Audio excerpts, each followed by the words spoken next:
Loge à Paris, mais vous devriez être bien plus loin, c'est ça? Je devrais être, oui, bien sûr, au Printemps des comédiens, et je le regrette beaucoup, parce que premièrement, j'aime beaucoup cet événement artistique. J'avais été invité à travers Monique Grégo, qui était une amie, artiste, qui pour moi, c'est presque une âme sœur.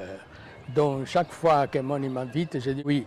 Mais là, il y a une confusion de dates parce que j'ai sorti un livre que j'avais oublié et puis j'ai oublié à mon tour.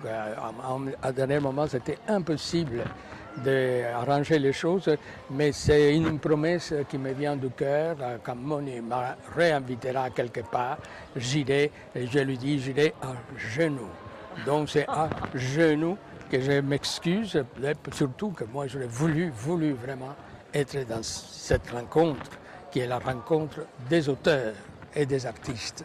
Mais bon, des auteurs étrangers, bon maintenant je suis français, on oublie ça souvent, je suis classifié parmi les francophones, donc dès qu'il y a une rencontre francophone, je suis invité, ou sinon dans des rencontres que disent des écrivains venus d'ailleurs.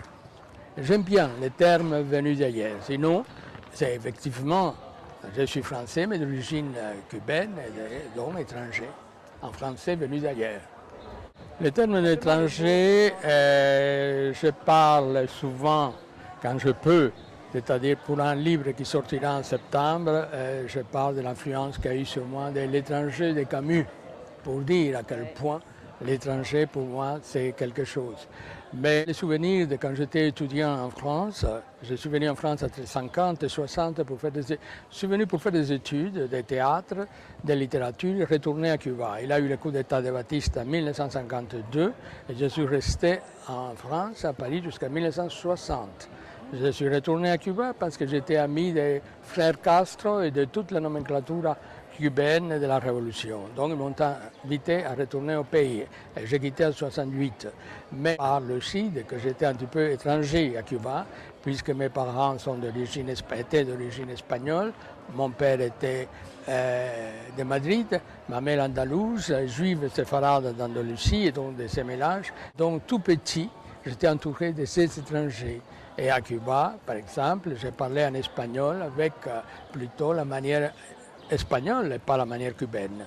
Les étrangers, on pouvait la ressentir même au sein d'une famille. Et je vous dis encore plus, nous sommes tous dédoublés, nous sommes tous 2 ou 3 personnalités. On ne veut pas admettre cela, mais nous sommes comme ça. Nous sommes des personnes, il y a plusieurs personnes en nous. On le sait, les comédiens le savent parfaitement. Donc on peut être étranger à l'intérieur de son corps. Voilà pourquoi le thème des étrangers m'intéresse beaucoup et ça peut aller, effectivement, ça peut aller très loin. Un auteur, au départ, on ne connaît pas sa langue, un nouvel auteur. Tout à fait. Alors, elle semble étrangère et puis c'est très juste, c'est très juste. On comprend son style et bon, par exemple Proust, on n'irait peut-être pas jusque-là, mais même vous, vos propres écrits, je pense qu'au bout de quelques livres, on arrive à se familiariser à la langue d'un auteur, par exemple. Je pense que c'est dans ce sens-là, quoi. Oui, il y a quelques auteurs en plus que c'est que ça. Il y a Beckett, Serrote.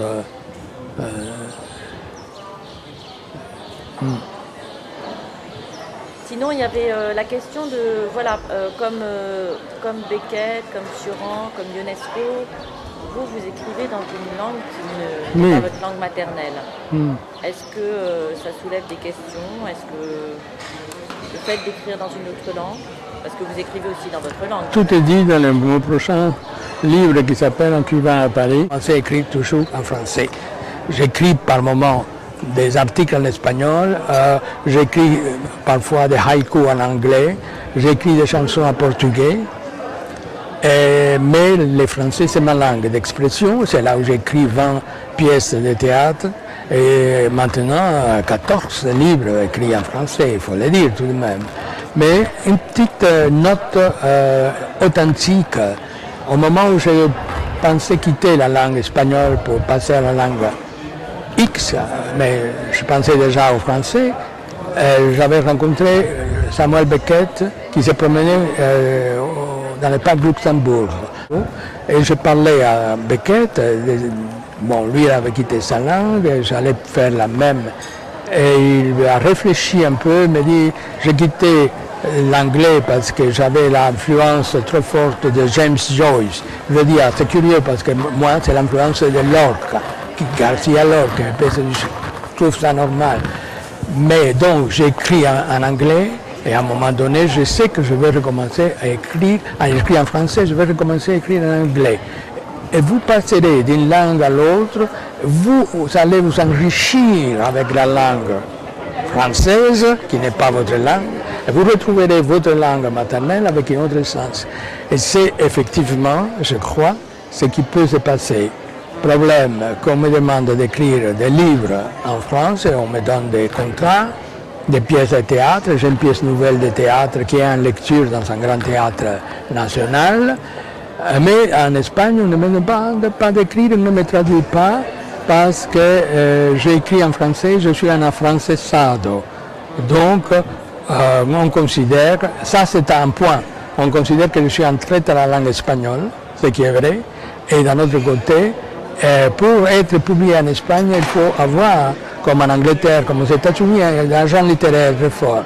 En France, j'affirme, vous envoyez par la poste un roman, vous pouvez être publié, c'est mon cas. J'ai envoyé par la poste en 1982 La Moresque, publié chez Gallimard, finaliste au concours, prix Jouvenel de l'Académie française. Tout de même, du point de vue littéraire, disons la vérité, la France est un pays extrêmement démocratique. Mais à un moment donné, je pensais faire des études en Angleterre. Et là, j'avais un professeur de diction, une dame extraordinaire, qui nous demandait, par exemple, pour les élèves étrangers, que nous avions un accent. Moi, je parlais l'anglais, mais j'avais un petit accent, surtout anglais d'Angleterre, Shakespeare.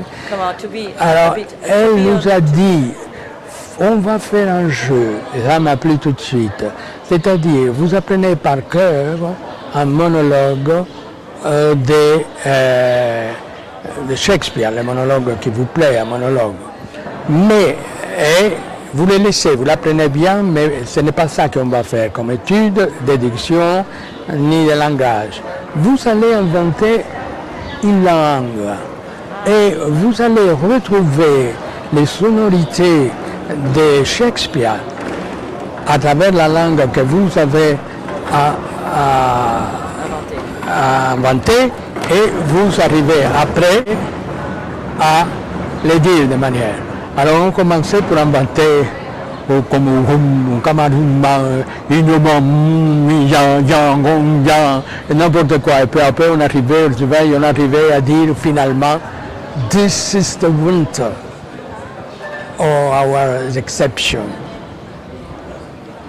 May glorious summer by this son of York.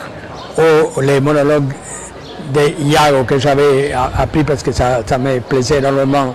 He has disgraced me and hindered me 500,000. Laugh at my losses, mock at my gains, scorn my nation, thwarted my bargains, called my friends, hated my enemies. Et c'est comme ça. Et on arrivait, et c'est là où j'ai compris que toute langue a en soi, premièrement, c'est composé de mots qui viennent de l'étranger aussi. Il y a beaucoup de mots français dans la langue anglaise, beaucoup de mots anglais dans la langue française, de l'arabe en espagnol. Le mot almohada, c'est tout à fait arabe, almohada, qui est oreiller, almohada, comme ça. Bon, donc vous voyez, c'est-à-dire que même quand on parle une langue qui est à Cuba, je parlais la langue espagnole, mais la langue espagnole de mes parents, la langue espagnole des enfants de la rue, que c'était les Cubains, avec des argots, avec comme on peut. Et c'est cette étrangeté, c'est-à-dire que même dans la langue, dans votre langue maternelle, vous trouvez un moment l'étrangeté de cette langue, et au moment d'écrire, c'est peut-être ça qui est très intéressant, au moment de vous faire, vous, votre propre langue d'écriture, peu à peu. Je ne suis jamais obsédé. Je suis obsédé, moi, par les histoires, les personnages, et la langue vient après. Même j'essaye de voir quand j'écris en français, comment je peux introduire des sonorités qui sont un peu espagnoles ou anglaises par moment pour amusement, c'est-à-dire que c'est la sonorité d'une phrase. Et ça donne à votre langue personnelle un certain côté qu'on peut dire. Je suis très content quand un éditeur ou un lecteur, une lectrice me dit oui, mais oui, j'ai lu vos livres, je reconnais à travers vos... Ça pour moi c'est un grand plaisir, c'est un petit prix, mais c'est une langue qu'on forge peu à peu, peut-être à des surdoués, comme était Mozart pour la musique, et Rimbaud pour l'écriture, mais sinon un auteur, un écrivain se forge la langue peu à peu, même si c'est sa langue maternelle, parce que si je retourne à l'espagnol comme je l'espère, je vais redécouvrir ma langue maternelle. Voilà. Voulez-vous prendre quelque chose avec moi? Avez-vous le temps d'un petit café?